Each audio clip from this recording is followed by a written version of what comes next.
money will come if you have the high income skills that is your leverage. You know what I mean? And that's going to take time, and building your skills does not happen overnight. It takes a lot of work. And I've been a victim to this myself. It's like, okay, like chasing the money. I was like, no, chase the skills. Like that's the value right there. It's like if you know, fill your brain up with a bunch of really, really valuable skills, like that'll pay off in the end. But focus on building your skills and building up your knowledge.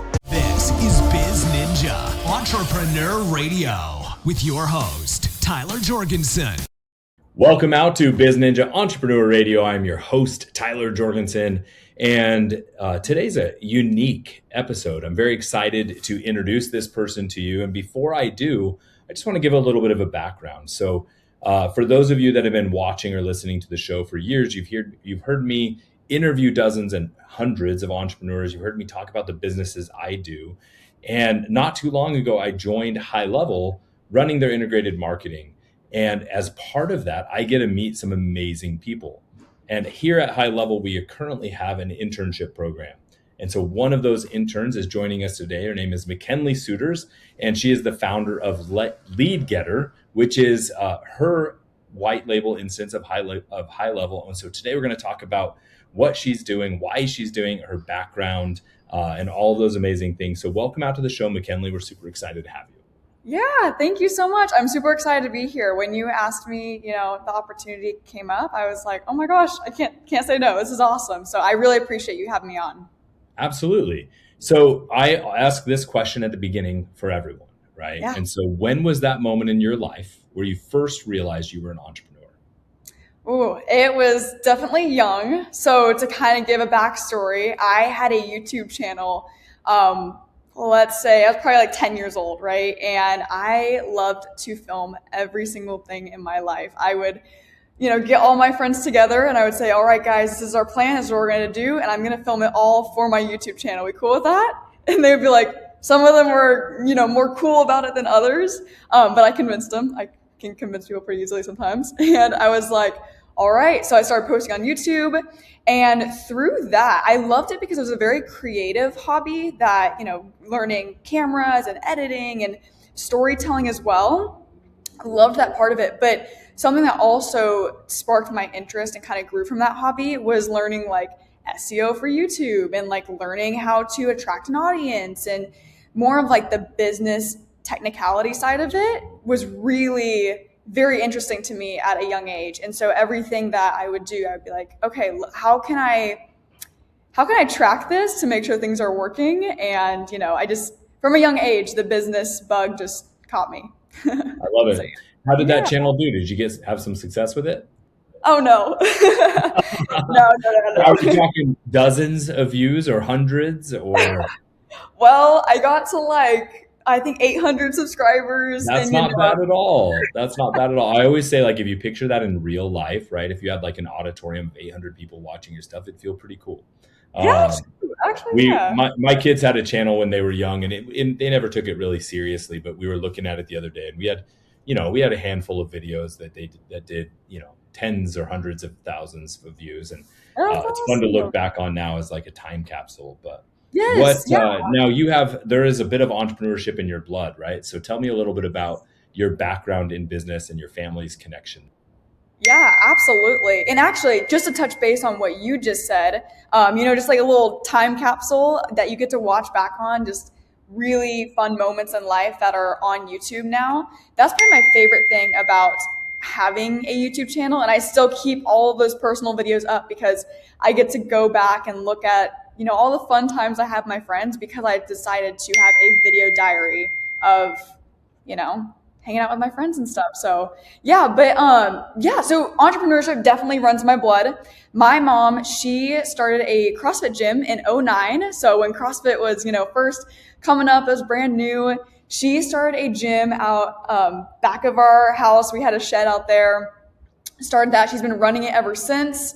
She's had it for 17 years. And so we as a family have really just gone through, all the ups and downs that is owning a business, owning a gym business, because the gym industry is a very tough industry. And yeah, it's been really cool because, from a young age, I was introduced to business. I literally remember being dragged into the gym at like 4 years old and saying, hey, you're going to help us, pull in these stall gym mats. Those things are so heavy, by the way. And and just helping out in the business, when your parents are business owners, you kind of just get shoved into it. Whether you like it or not, you got to help out. And then my dad, he recently started a roofing company. And so we've been doing that together, and that's been really fun. I handle all of the marketing side and actually the lead gen. And then he is, making sure the crews are doing what needs to be done and, doing customer service and whatnot. So yeah, definitely a lot of entrepreneurship in my blood, and I love it. Wouldn't change it for a thing. Yeah. So growing up around with your mom running a business and working in a gym, gyms are such a fascinating business because they're, I always say no one walks into a CrossFit gym who hasn't been working out, that didn't go through some amazing emotional transformation recently, right? They're like there to change. And it's such a fascinating thing. And helping them navigate that is kind of a privilege. But no one grows up in that and doesn't learn some lessons. What were some of the business lessons you learned from mom? Yeah, I would say definitely work ethic. Like, people think I'm a workaholic. Like, she's like 10 times more. Like, she's such a hard worker. And if I could just be like 1% of what she is, like, I've made it, she's super, like, she gets it done, and her mentality and her mental strength that I've gotten the privilege to just see growing up has inspired me to, when I am going through a tough time during business, I'm like, no, I've watched my mom do this and 10 times worse and get through it. Like, I can get through this. And the thing about, owning a gym and being in the gym space in general, my favorite thing is that it transfers over so easily to business. It's like, CrossFit's not the easiest thing in the world. It can, that you did CrossFit for a little bit. It can be tough. And when you do tough things in the gym, you do a hard workout, you're on the ground, you're like, oh, man, this kicked my butt. When you are done, you're like, okay, cool. I accomplished something hard today. I can go do whatever needs to be done in the business. I can sit at my desk for 8 hours straight and like focus on one thing, or learn this really hard skill that I've been stumped on. I just can't get past it. Your mental capacity to deal with hard things just like skyrockets when you work out, when you do CrossFit, because you train yourself mentally to do hard things. So I love how it transfers to business. For sure. So how did you find out about the HighLevel internship program, and what made you want to apply? Yeah. So funny enough, I actually got rejected initially when it first came out. And that's a story in itself. But I have always, I started my business in high school. I was 17. It was solely a videography agency back then. So I was using HighLevel to, run that business. But I was just doing videography, and after high school, I was like, I'm not going to go to college. I'm just going to continue running my business, even though the one thing about college that I really was just appealing to me was the ability to make a ton of friends my age.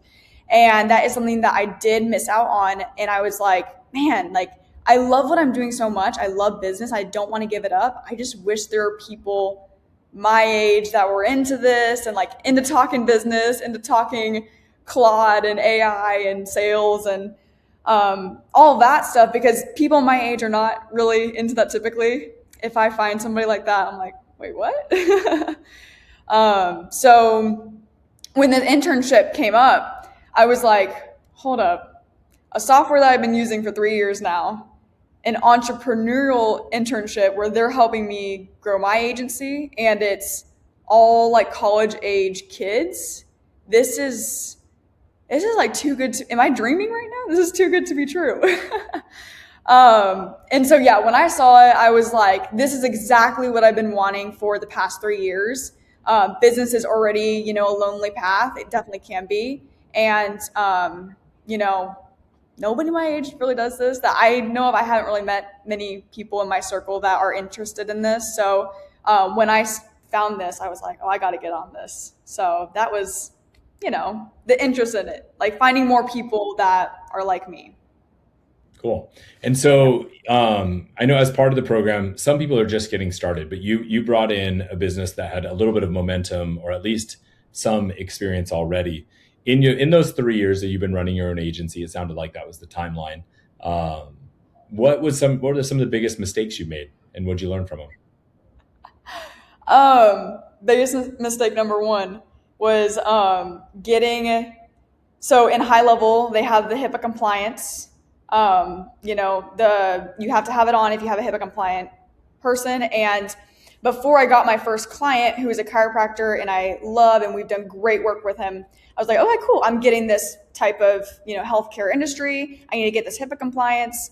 And, got that. And I was like, oh, well, everything's good now, but I don't know if I want to like really dive into healthcare. And so I went to, take it back. You can't take it back. So now that was mistake number one. But actually I wouldn't really say it was a mistake, because I've learned a lot about HIPAA and marketing. And now I feel very confident with helping healthcare and like more chiropractors or more, PT or whatever. So actually in the moment I was like, oh my gosh, like I can't take this back. What do I do? But I learned so much about, that specific industry when it comes to marketing, that now I'm like, wow, I'm so glad I did that. Even though, tripped and fell on my face, I was like, okay, cool. I learned a lot, and I'm honestly glad that I did it. So I say that was a mistake, but not really a mistake, because I learned a lot and glad I did it. And trying to think, I can't really. You don't have to dig for more. That's okay. That was a good answer. And that's the reality, is that if you have the right mindset, even mistakes are opportunities, right? Because you just learn and you grow from it. Yeah. But you've changed your business quite a bit, right? You're not still doing video production. What's the main focus of Lead Getter now? Yeah, so main focus is websites and social media management. And like I said, when I first started, it was just videography services, which was great. It was a great stepping stone from, doing YouTube videos for myself, doing promotional videos for my mom's gym, and then going out and door knocking and trying to do promotional videos for other businesses. And that was a great, everything in your life is like a stepping stone. So I could definitely see how that path was laid out. It's like, oh, perfect, that worked out. But now I really like to focus on, helping businesses with a website first. And then from that, I can implement, in HighLevel, we have the whole like capture, nurture, close, evangelize, reactivate. And so I really try to help businesses implement that entire system. And I typically start with a website doing that. But I've just realized the more I've been doing this, if I can implement a system instead of a tool, they are going to get way better results. And, if they're happy, I'm happy, because I'm just trying to help them out, And so that's what I focus on mainly, is like websites. Social media management has been a very popular service, so I do that as well. But, if I have a website with them, I'll do some content creation as well. It's just not a main thing I push anymore. Gotcha. And then are you picking, as part of the program, are you guys encouraged to select a niche, or are you just kind of saying, hey, we're just going after businesses? Yeah, so it's we've gotten, we've had some incredible speakers, including yourself. And, we've gotten little bits of everything. Some people are like niche down. Others don't niche down, in the beginning, get whatever you can. And we have a couple people in our internship that are solely going into like, mobile detailing or whatnot. And then others are just trying to get what they can get in the beginning, which I think in the beginning, I'm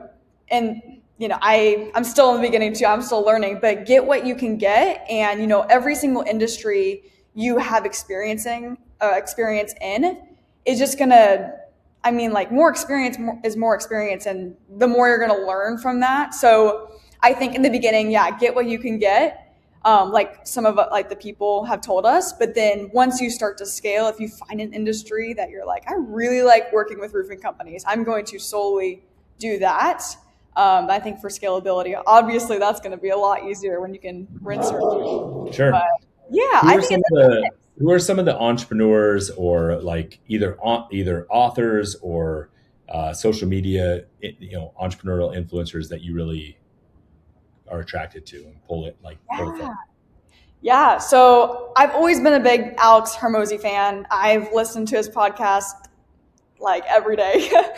Yeah, so love him. And then also like book wise, James Clear, the Atomic Habits book. I love that book. Definitely helped reframe, mindset and stuff. Just like a little bit every day. And I mean, she's not a celebrity, but like my mom, like she's incredible. So yeah, She's I your would say, celebrity, and there's nothing wrong with that. I think that's awesome. yeah. It's like, So you've got a little bit of time left. You're about halfway through the internship program. Is that about right, or more? yeah, we have like 3 weeks left, which is crazy. It's gone by so fast. Yeah. Like, So what are your dang it. big goals for that 3 weeks? What do you want to see happen? Yeah, I would like to. I have 2 people in the pipeline coming up. I just got on another business or a business owner who has 2 businesses. And so I'm excited to help him out and build out his entire system because he's actually familiar with GHL. But he's just like, I need help using it. And I'm like, okay, awesome. I got you. I use this every day. And so I'm excited to help him. But I have 2 other businesses in the pipeline that I'm just, hopefully I'm able to help them as well. But if I'm not, it's like on to the next, it's like whatever, every no you get is going to be a no closer to a yes. So I'm just excited to see what other opportunities come up, not only for my agency, but also just, HighLevel's talked about some positions that they may be opening for like field marketing and whatnot. So I was like, that could be cool. So I don't know. There's just a lot of opportunities coming up. So There are indeed a lot of opportunities, especially when you have good work ethic and you're willing to put in the work. The opportunities seem to be more and more. But yeah. you've got, you have this amazing opportunity. You get to work there with all these other interns. What's been the highlight of the program for you so far? Definitely the people, like 100%.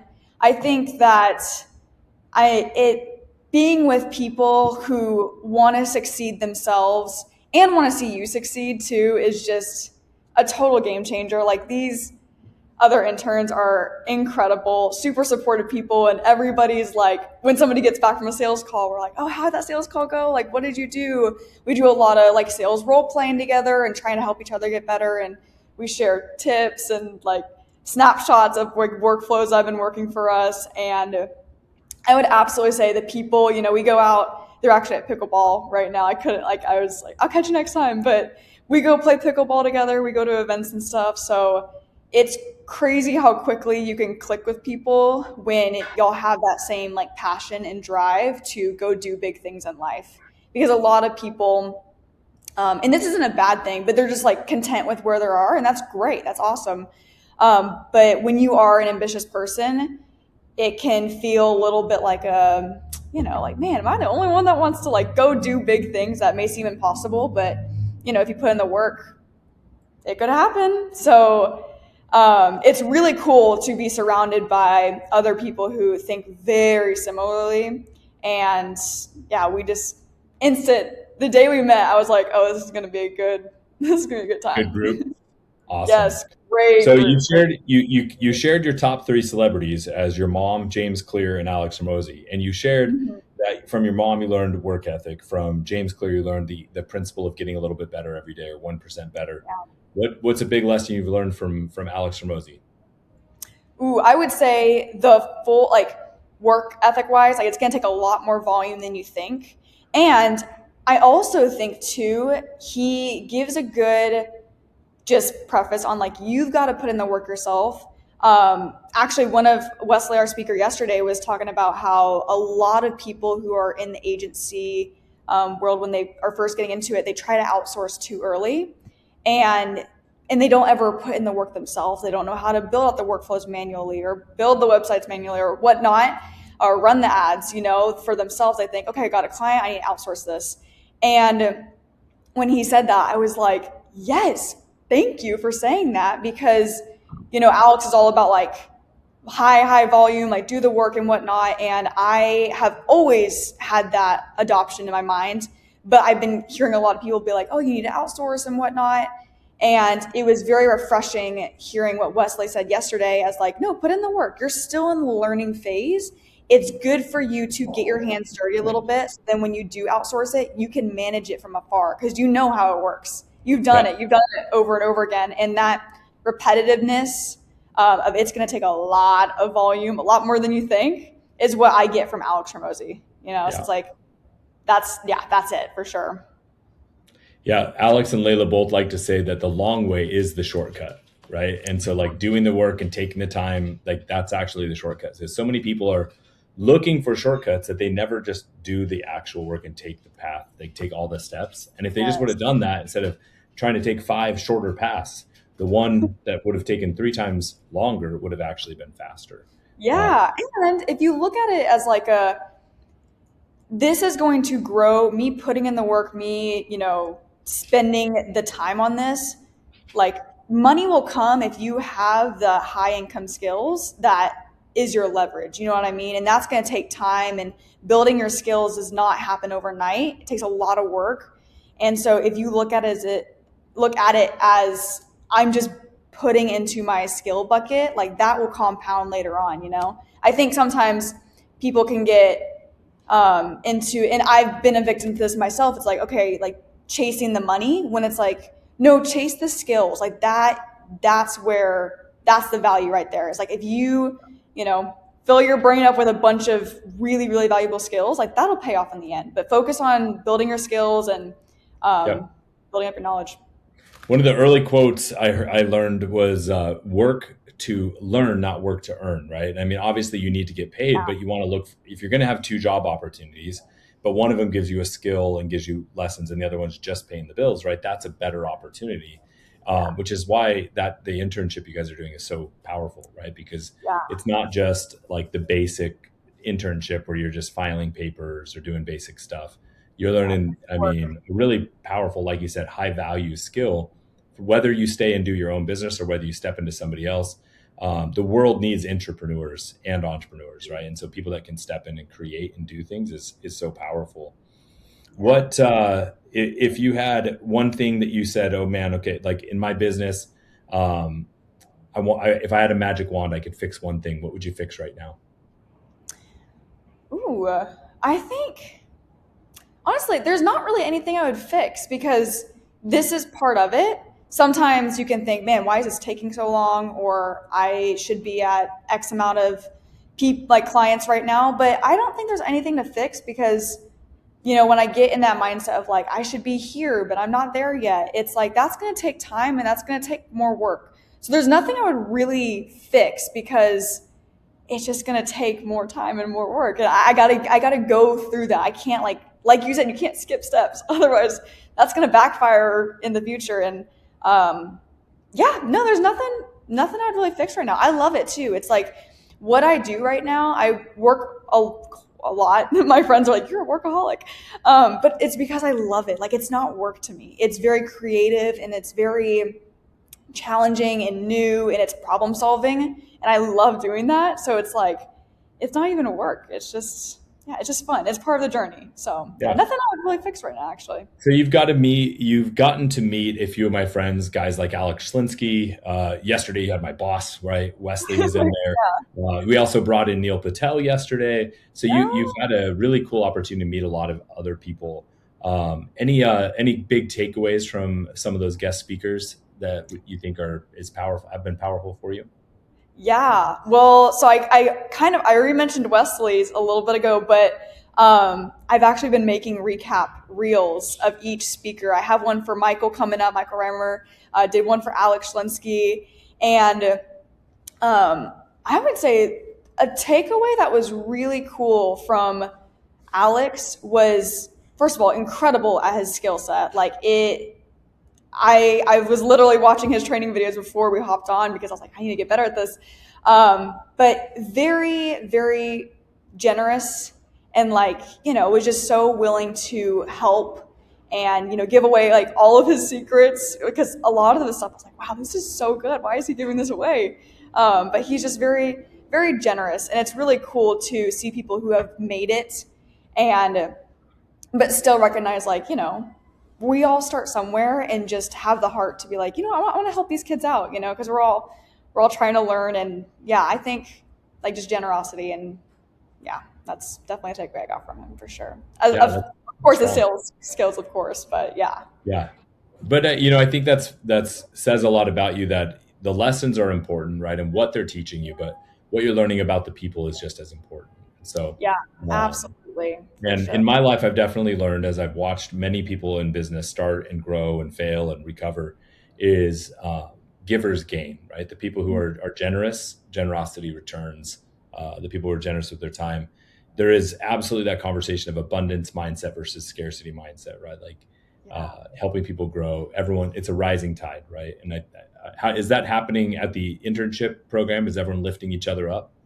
Oh, absolutely. Yeah. I mean, 100%. And like we've even talked about too, like a lot of us have occasionally felt the thief of like comparison and being like, oh, well, so-and-so's doing this, dang it, I need to be doing that or whatnot. But it's cool because we all talk about it with each other, because we all get in that, mindset sometimes. Yeah. But it's not of like we all want to see each other win. It's like we all lift each other up. We all help each other. It's just great. And kind of like going back to Alex Hormozi's just generosity, he wrote his number on the whiteboard for us interns to, reach out to if we needed any help. And I was like, okay, I'm gonna take Alex up on this. I'm gonna put it in my phone. And I had a deal that it was, $12K up front, and I got on the call and I didn't sell right then and there. And I was like, I'm going to text Alex. I doubt he'll respond, but I'm just going to shoot my shot and see if he answers.